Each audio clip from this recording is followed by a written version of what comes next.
안녕하십니까? 진리의 말씀을 탐구하는 시간입니다. 오늘 우리는 성경에서 가장 많은 오해와 추측을 낳은 숫자 666에 대해 깊이 파고들고자 합니다. 오늘의 이야기에 들어가기에 앞서 잠시 여러분의 마음을 모아주시기 바랍니다.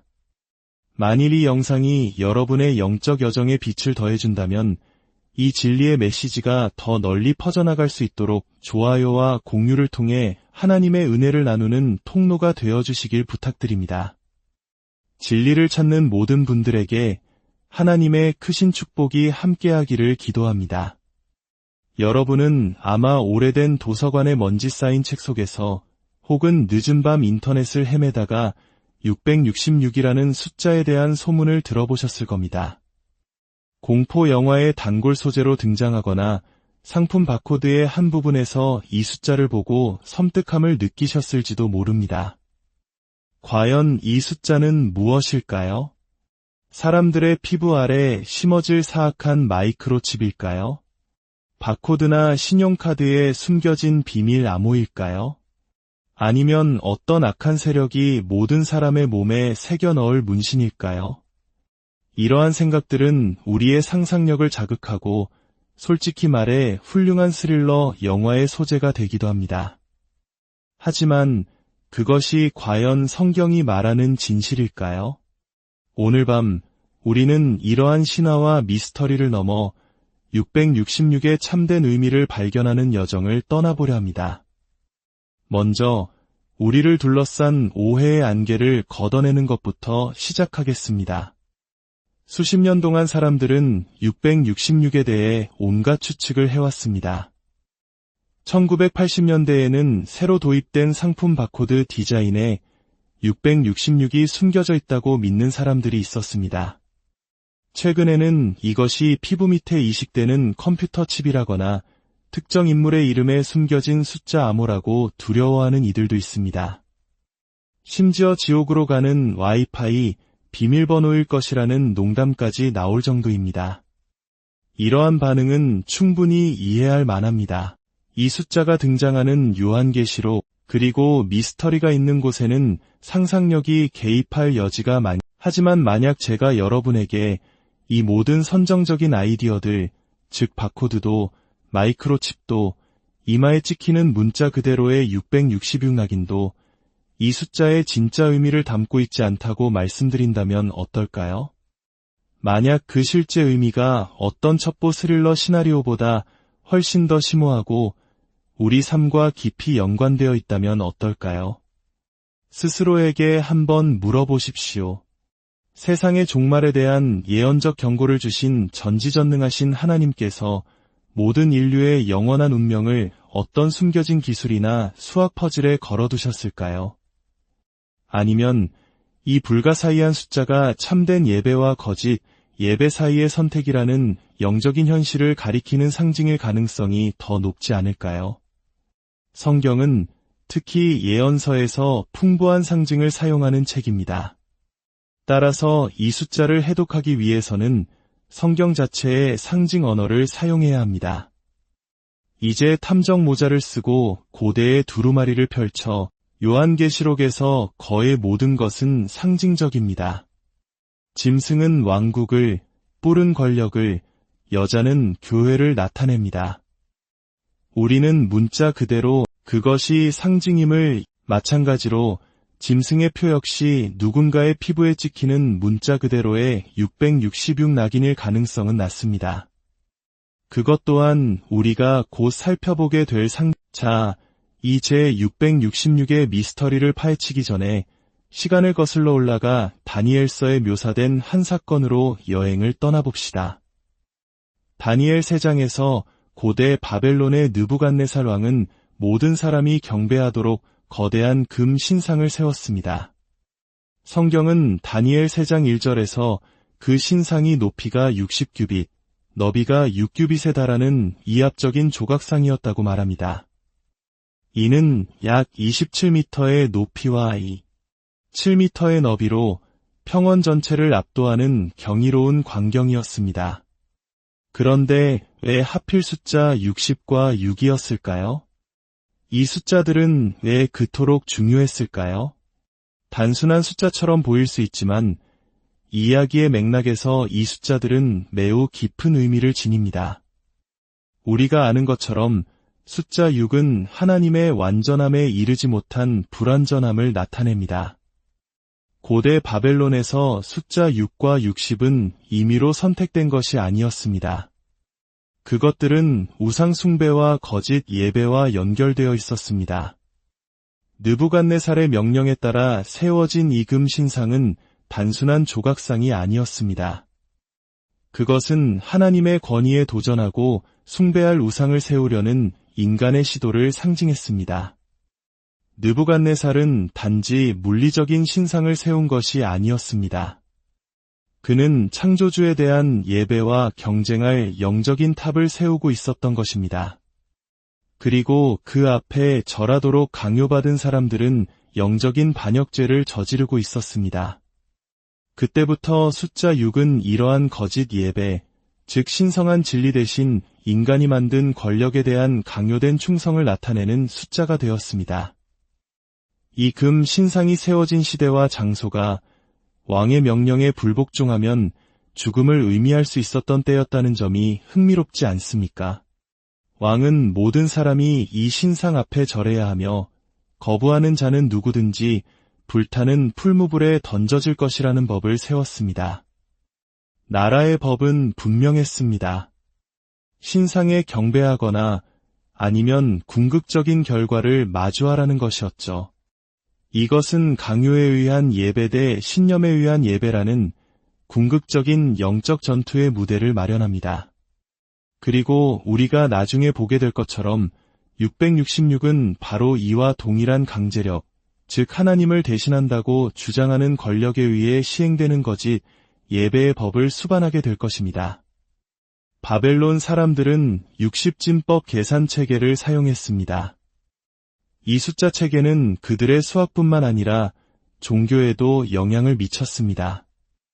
우리 한국인들에게는 60이라는 숫자가 특별하게 다가옵니다. 인생의 한 주기를 의미하는 환갑이 바로 60년이지요. 이처럼 삶의 주기에 깊숙이 관여된 숫자가 고대 바벨론에서는 그들의 세계관 자체에 깊이 뿌리내리고 있었습니다. 우리가 지금도 시계에서 사용하는 1분은 60초, 1시간은 60분이라는 개념이 바로 이 고대 바벨론에서 유래한 것입니다. 그들의 일상생활에 필수적이었던 숫자 60은 그들의 우상 숭배 체계와 긴밀하게 연결되어 있었습니다. 이것은 단순한 건축적 선택이 아니었습니다. 바벨론에 뿌리내린 이교도 숭배 체계의 사람들의 주의를 끌기 위한 깊은 상징적 의미를 담은 숫자였습니다. 바벨론은 정치적 권력뿐만 아니라 사람들에게 거짓 예배를 강요하려는 종교적 권력의 중심지이기도 했습니다. 사실 숫자 6은 바벨론인들에게 단순한 숫자 이상이었습니다. 그것은 하늘과 땅, 그리고 별들을 다스린다고 믿었던 이교도 신들과 관련된 숫자였습니다. 실제로 바벨론 종교에는 36명의 주신이 있었습니다. 이 신들 각각은 특정 숫자와 연관되어 있었고 모든 숫자가 우주적인 힘을 가지고 있다고 믿었습니다. 1부터 36까지의 모든 숫자를 더하면 어떤 숫자가 나올까요? 바로 666입니다. 이것은 우연이 아니었습니다. 그들의 신념 체계에서 이 숫자는 단순한 숫자가 아니라 마법적인 숫자였습니다. 고고학자들은 고대 메소포타미아에서 각 줄의 합이 111이 되는 6x6 격자 숫자가 새겨진 부적과 기도 주문을 발견하기도 했습니다. 그리고 전체 격자의 총합은 666이었습니다. 이것은 태양, 달, 별들의 힘을 불러일으키는 데 사용된 마방진이었습니다. 특히 태양신은 숭배의 대상이었고 바벨론 사상에서 태양은 각각 특정 숫자와 연결된 36개의 별자리를 다스리는 통치자로 여겨졌습니다. 여기서 우리는 다시 한번 666의 상징성이 나타나는 것을 봅니다. 창조주를 경배하는 대신 자연을 신격화하는 인간의 종교를 대표하는 숫자. 숫자 6과 거짓 예배에 대한 이러한 집착은 바벨론에만 머물지 않았습니다. 세월이 흐르면서 이 숫자는 다른 제국과 체계로 이어졌습니다. 예를 들어 로마인들은 바벨론의 유산에 깊은 영향을 받았습니다. 로마가 이교주의에서 교황권 중심의 로마로 전환되면서 태양신 숭배를 포함한 많은 동일한 상징과 관습이 계승되었습니다. 마치 바벨론 이교주의의 DNA 자체가 미래 제국에 지워지지 않는 흔적을 남긴 것과 같습니다. 혹시 특정 종교예술 작품, 특히 교회에서 태양 광선 모양의 디자인을 보신 적이 있습니까? 가톨릭 의식에서 축성된 빵을 담는 데 사용되는 성광을 예로 들어봅시다. 종종 태양 모양을 한 이 물건들은 바벨론인들이 숭배했던 태양신에 대한 시각적 참조를 담고 있습니다. 그리고 적어도 한 사례에서는 일부 고대 성광에 그리스 문자키, 시, 스티그마가 새겨져 있었는데 이를 숫자로 계산하면 666이 됩니다. 이러한 연결이 의도적이었든 아니든 고대 바벨론과 그 이교도적 태양 숭배의 유산이 후대 시스템에 계속해서 영향을 미쳤다는 사실은 변하지 않습니다. 교황권 로마 제국이 성장함에 따라 그것은 태양신의 상징을 계승했고 이는 바벨론에서 사람들에게 강요되었던 것과 동일한 거짓 예배를 상징했습니다. 자, 이제 요한계시록 13장 18절, 바로 그 유명한 666구절로 돌아가 보겠습니다. 지혜가 여기 있으니 총명한 자는 그 짐승의 수를 세어보라. 그것은 사람의 수니 그의 수는 666이니라. 이 구절에는 많은 것이 함축되어 있지만 두 가지 단서가 눈에 띕니다. 첫째, 666을 짐승의 수라고 부르고 둘째, 사람의 수라고도 부른다는 점입니다.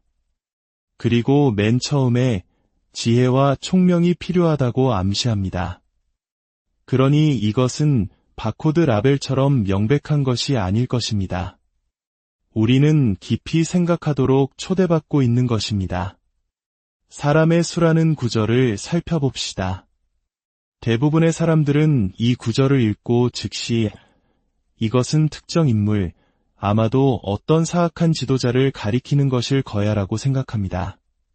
실제로 수년에 걸쳐 사람들은 1세기의 네로 황제부터 다양한 교황들, 심지어 나폴레옹이나 현대 정치인의 이름을 숫자 코드로 바꿔 666으로 만들려는 시도까지 온갖 종류의 개인들을 지목해왔습니다. 하지만 우리가 예언에서 사람이 의미하는 바를 잘못 읽고 있는 것은 아닐까요? 여기에 핵심적인 통찰이 있습니다.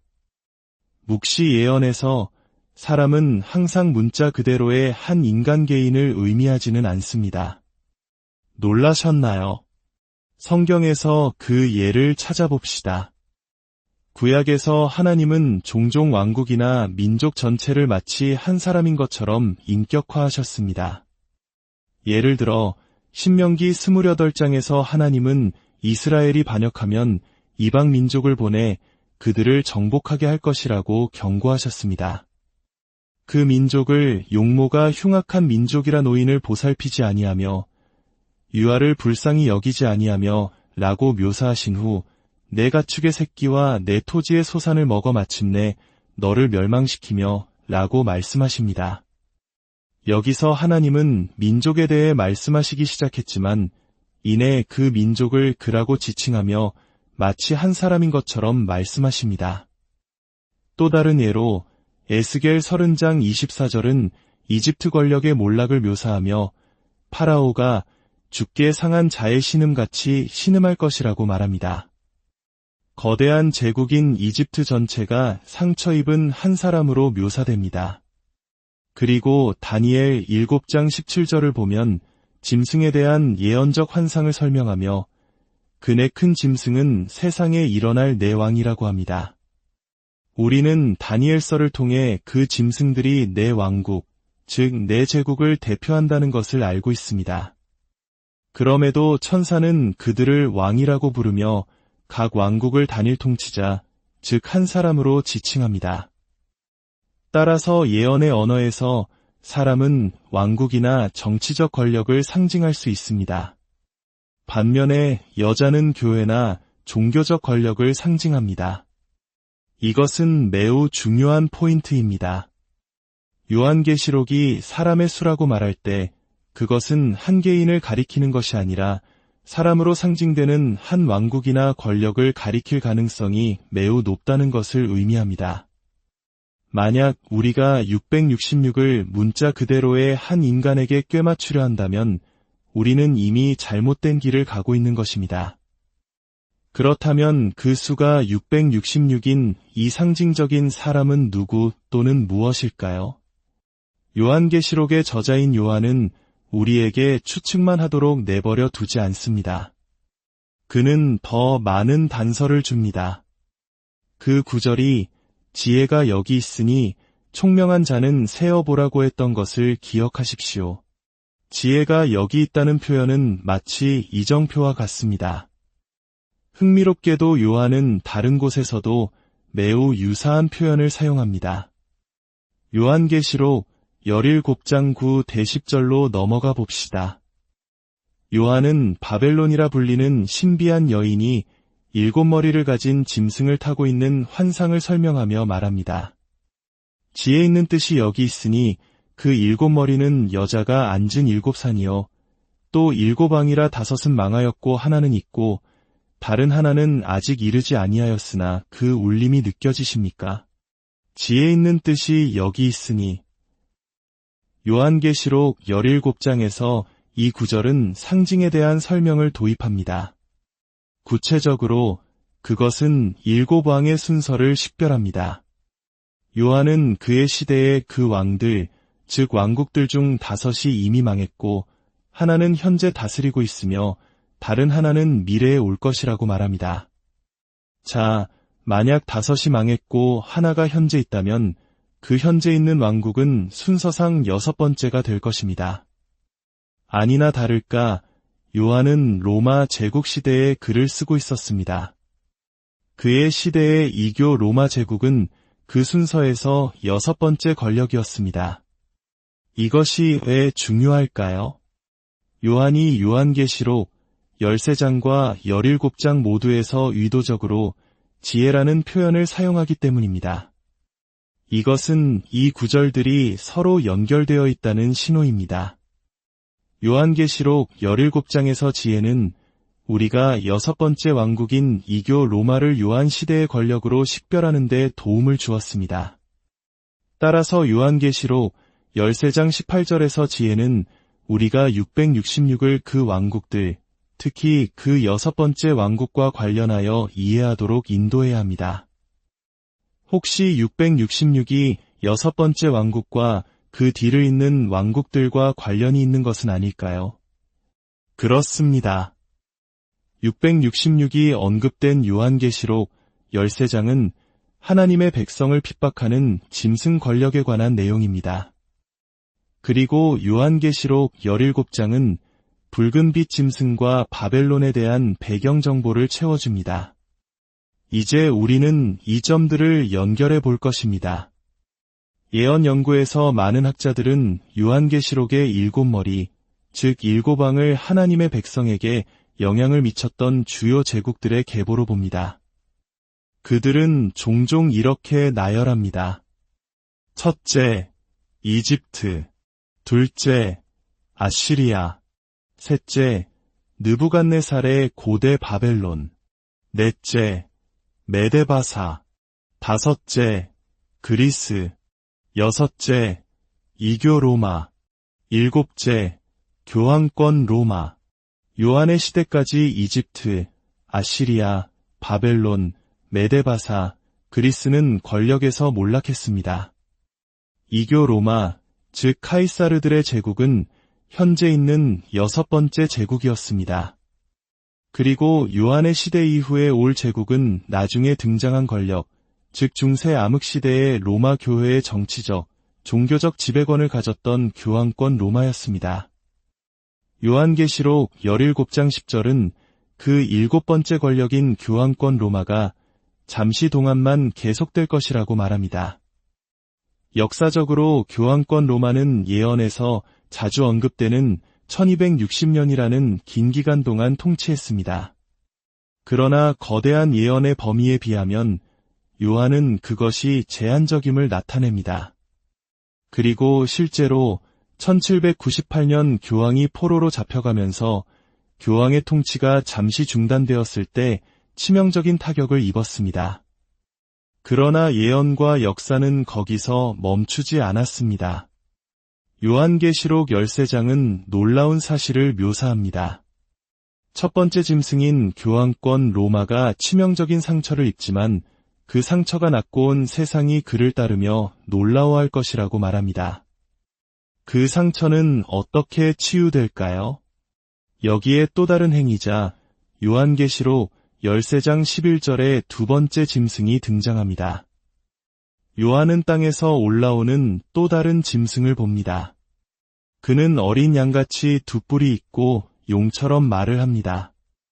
이 어린 양 같은 짐승은 비교적 평화로운 지역, 즉 구세계에 붐비는 사람들의 바다와 반대되는 땅에서 일어나는 새로운 권력을 나타냅니다. 그것은 젊음, 순수함, 기독교적 원칙을 암시하는 어린 양 같은 뿔을 가지고 있습니다. 그러나 결국에는 용처럼 말하게 됩니다. 초기 개신교도들은 오랫동안 이 짐승을 미합중국, 즉 미국으로 해석해왔습니다. 미국은 1700년대 후반 교황권 로마의 지배력이 1798년에 깨졌을 때쯤 일어났습니다. 그리고 종교의 자유, 왕이 없는 나라, 박해로부터의 피난처와 같은 어린 양 같은 특성을 가진 국가로 시작했습니다. 그러나 예언은 그 성격이 변하여 용의 목소리로 말하게 될 것이라고 합니다. 요한계시록 12장에서 용은 주로 사탄을 상징하지만 부차적으로는 사탄의 대리인으로서 이교 로마를 나타냈습니다. 악이 예수를 죽이려 하고 초기 교회를 박해했던 것은 바로 로마 제국이었으며 용의 분노를 실행에 옮겼습니다. 따라서 미국이 결국 용처럼 말하게 된다는 것은 미국이 이교 로마가 했던 것과 같은 사탄적인 억압의 전술을 사용하게 될 것임을 의미합니다.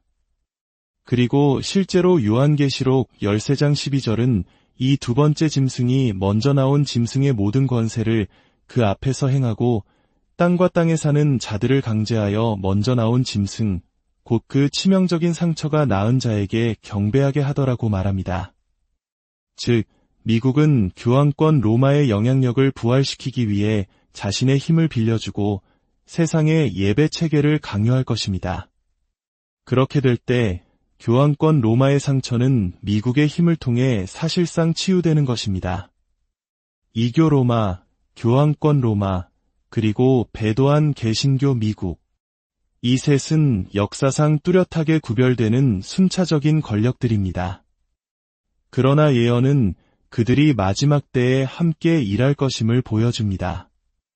요한계시록 16장 13절은 놀라운 이미지를 보여줍니다. 또 내가 봄에 개구리 같은 새 더러운 영이 용의 입과 짐승의 입과 거짓 선지자의 입에서 나오니. 여기서 짐승은 교황권 짐승에 해당하고 거짓 선지자는 후대의 짐승, 즉 어린 양 같은 뿔을 가졌으나 용처럼 말하는 그 짐승에 해당합니다. 따라서 마지막 때의 사탄인 용은 마귀의 영들을 보내 이 세 세력, 즉 영매수를 통한 이교적 권력, 교황권, 그리고 거짓 선지자인 배도한 개신교 미국을 하나의 대의로 연합시킵니다. 요한계시록 16장 19절은 이 동맹을 세 갈래로 갈라진 큰 성 바벨론이라고 부릅니다. 이 상징적인 이름 바벨론은 용, 짐승, 거짓 선지자의 삼중 연합을 나타냅니다. 하나님의 눈에는 그들이 별개의 부분들이지만 함께 하나의 거대한 거짓 체계인 바벨론을 구성하는 것입니다. 자, 이제 우리는 틀을 갖추게 되었습니다.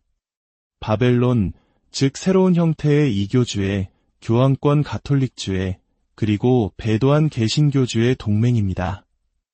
이것이 666을 해독하는데 왜 중요할까요?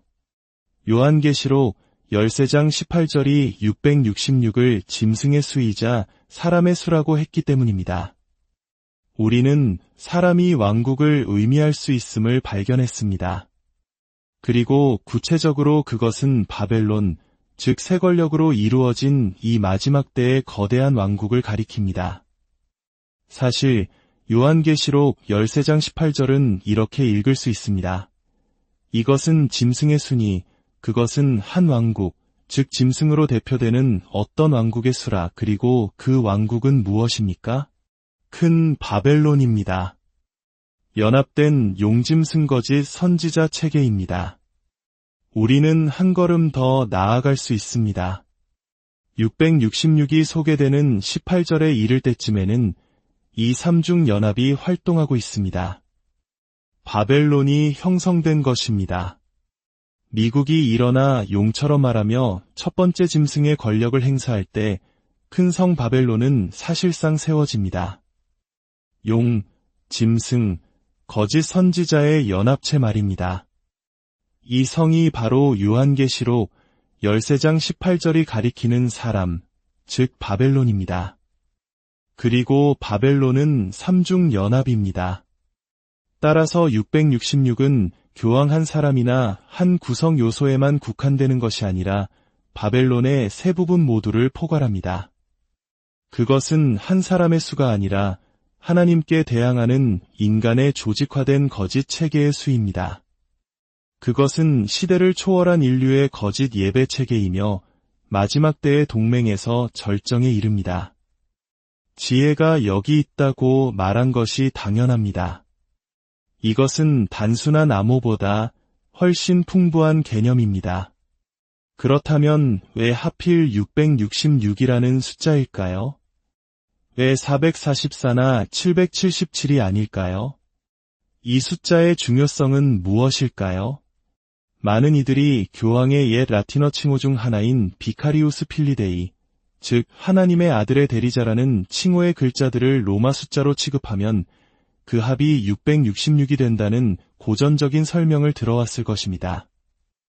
이 아이디어는 많은 예언 세미나의 단골 메뉴였습니다.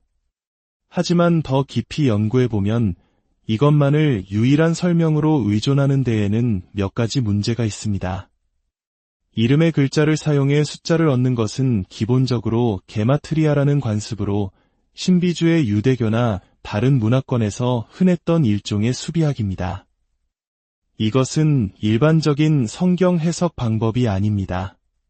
성경은 우리에게 사람들의 이름에서 비밀 숫자를 계산해내라고 권장하지 않습니다.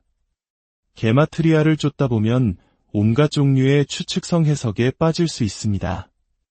하나님께서 우리에게 어떤 이름을 계산하라고 하셨다면 왜 모든 사람이 분명하게 로마와 연결 지을 수 있는 가톨릭이나 로마 교회나 바티칸 같은 명백한 단어 대신 오래전 몇몇 교황만이 사용했던 모호한 칭호를 선택하셨을까요?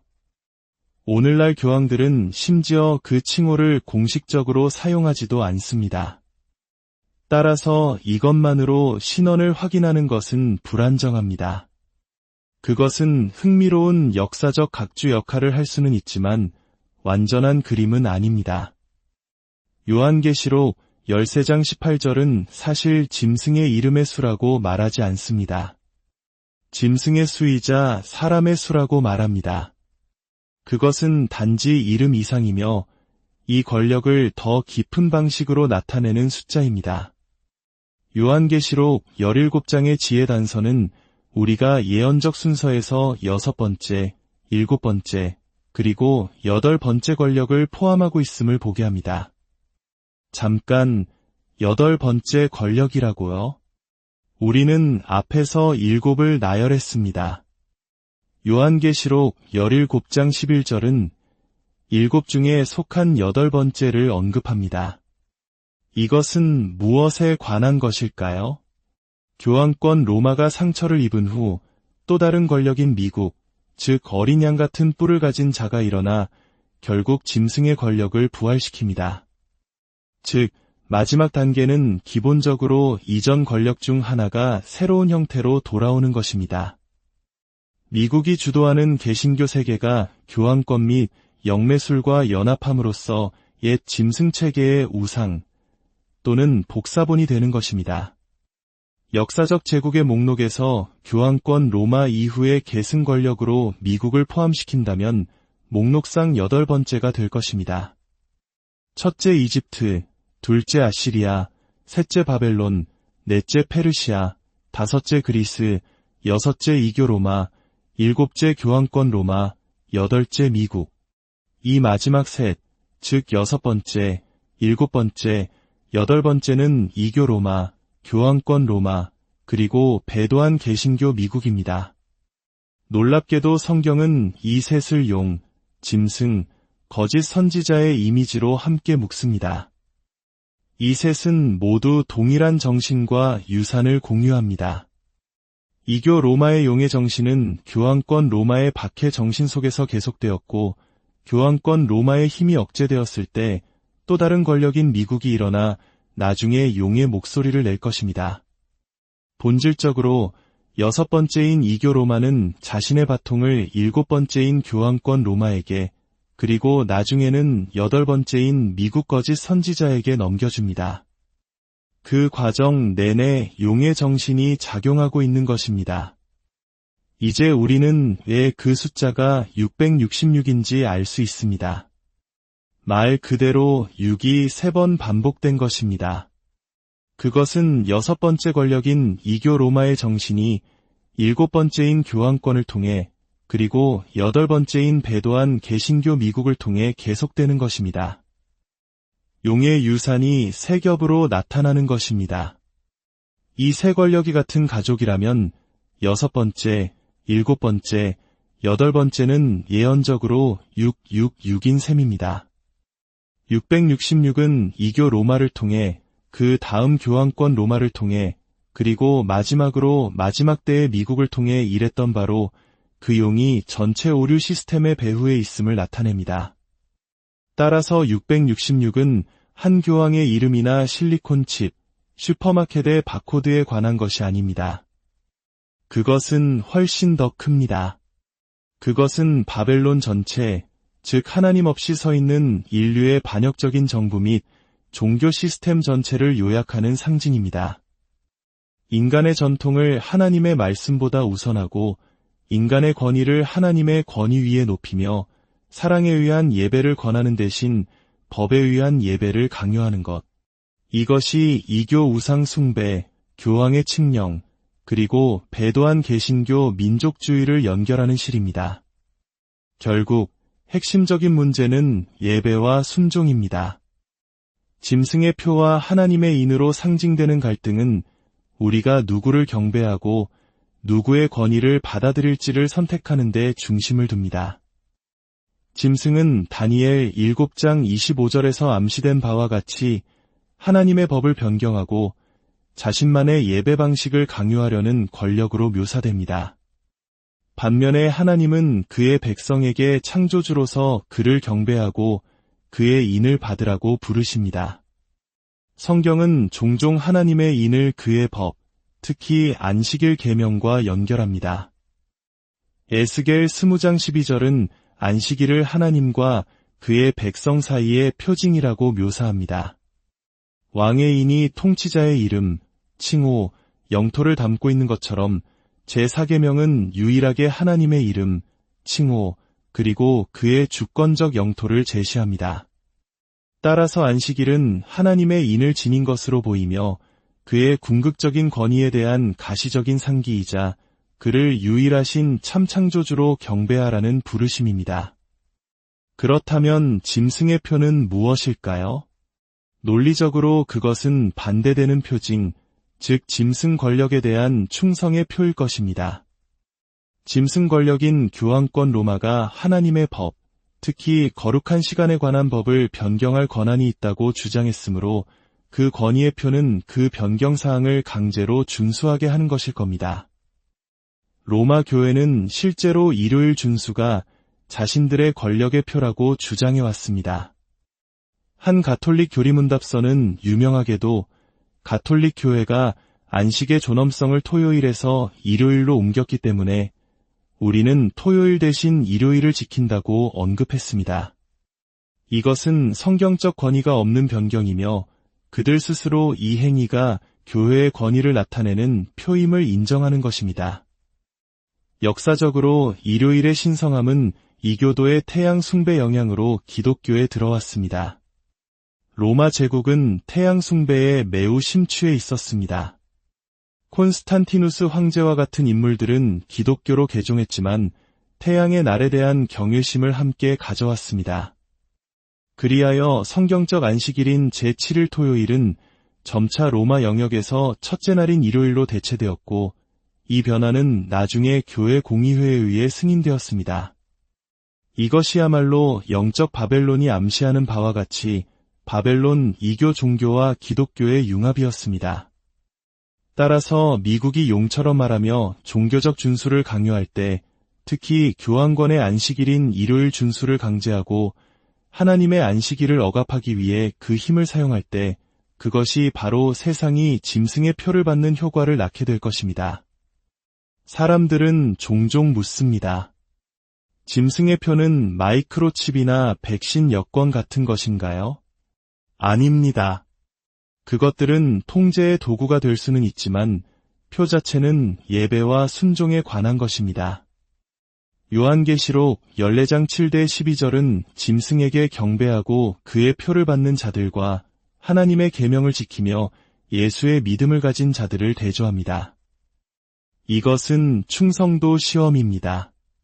하나님의 인을 받는다는 것은 반대로 진리 안에 굳게 서서 그가 구별하신 나를 존중함으로써 창조주를 경배하고 그의 영으로 충만해지는 것을 의미합니다. 요한계시록은 짐승의 표를 이마나 손에 받는다고 묘사합니다. 반면 하나님의 이름, 즉 이는 이마에만 있습니다. 이마는 마음, 신념, 결정을 나타냅니다. 손은 외부적인 행동을 나타낼 수 있습니다. 어떤 이들은 거짓 체계를 진심으로 믿을 것입니다.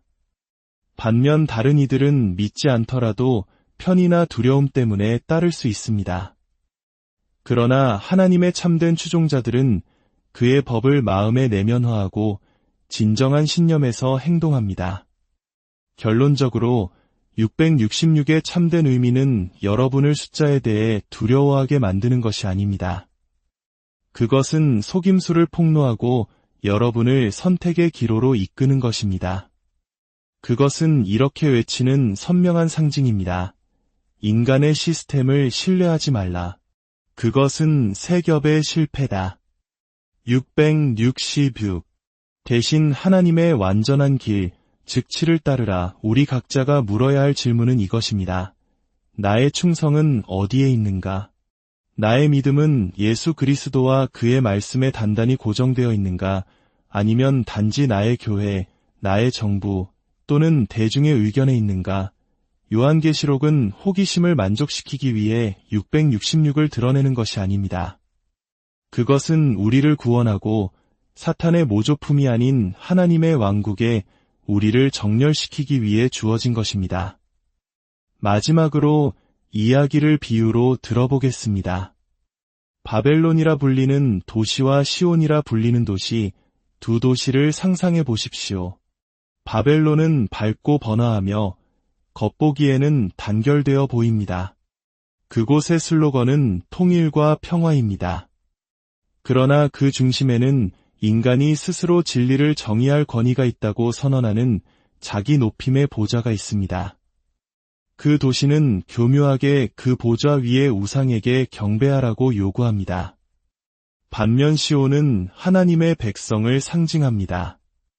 그들은 정치적 힘이 없고 연약해 보이지만 바벨론에는 없는 것, 즉 그들 가운데 계신 하나님의 임재를 가지고 있습니다. 그들은 마음속에 주께 성결이라 기록되어 있습니다. 바벨론의 법령이 내려올 때 시온의 사람들은 고대 바벨론의 새 젊은 히브리 청년들처럼 정중하게 하나님께 불순종하기를 거부합니다. 물론 바벨론은 열을 가합니다.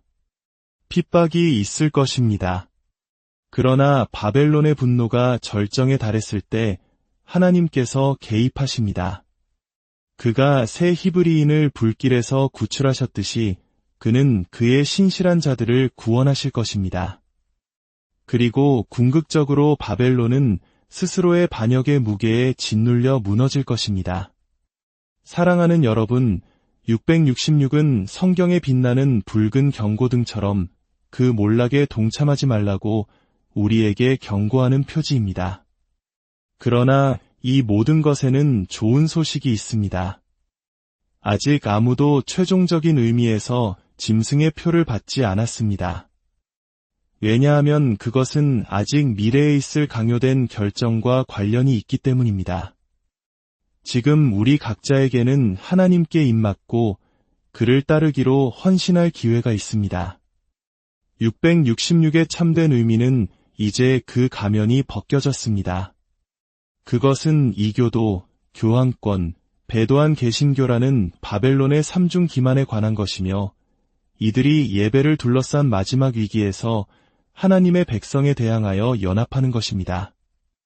이를 아는 우리는 경계하며 거짓으로부터 분리되어 그 어느 때보다 예수님과 그의 말씀에 굳게 매달리라는 부르심을 받습니다. 오늘 하나님께서는 당신과 저를 우리 삶의 모든 바벨론적인 혼란에서 나와 그의 말씀을 부지런히 연구하고 버려졌던 진리들을 되찾고 우리 자신을 온전히 그리스도께 바치라고 부르고 계십니다. 예배에 대한 충성의 문제는 단지 미래의 위기를 위한 것이 아닙니다. 그것은 바로 지금 우리 마음속에서 결정되고 있습니다. 우리가 편의보다 하나님의 명령을 따르기로 선택하고 전통보다 진리를 옹호할 때마다 우리는 어린 양과 함께 정렬되는 것입니다. 이 메시지는 궁극적으로 참되신 하나님, 곧 창조주를 경배하라는 부르심입니다. 그 부르심에 귀 기울임으로써 우리는 짐승의 표를 피하고 하나님의 인을 받게 될 것을 확신합니다. 앞으로의 날들이 모든 사람을 시험할지 모르지만 하나님의 약속은 굳건합니다. 죽도록 충성하라 그리하면 내가 생명의 관을 내게 주리라. 이 시간 여러분 각자를 위해 기도합니다. 이 혼란한 세상 속에서 분별의 지혜를 가지시기를, 그리고 어떠한 압력 속에서도 흔들리지 않는 믿음의 반석 위에 굳건히 서시기를, 그리하여 마지막 날에 짐승의 표가 아닌 하나님의 인치심을 받는 거룩한 백성이 되시기를 우리 주 예수 그리스도의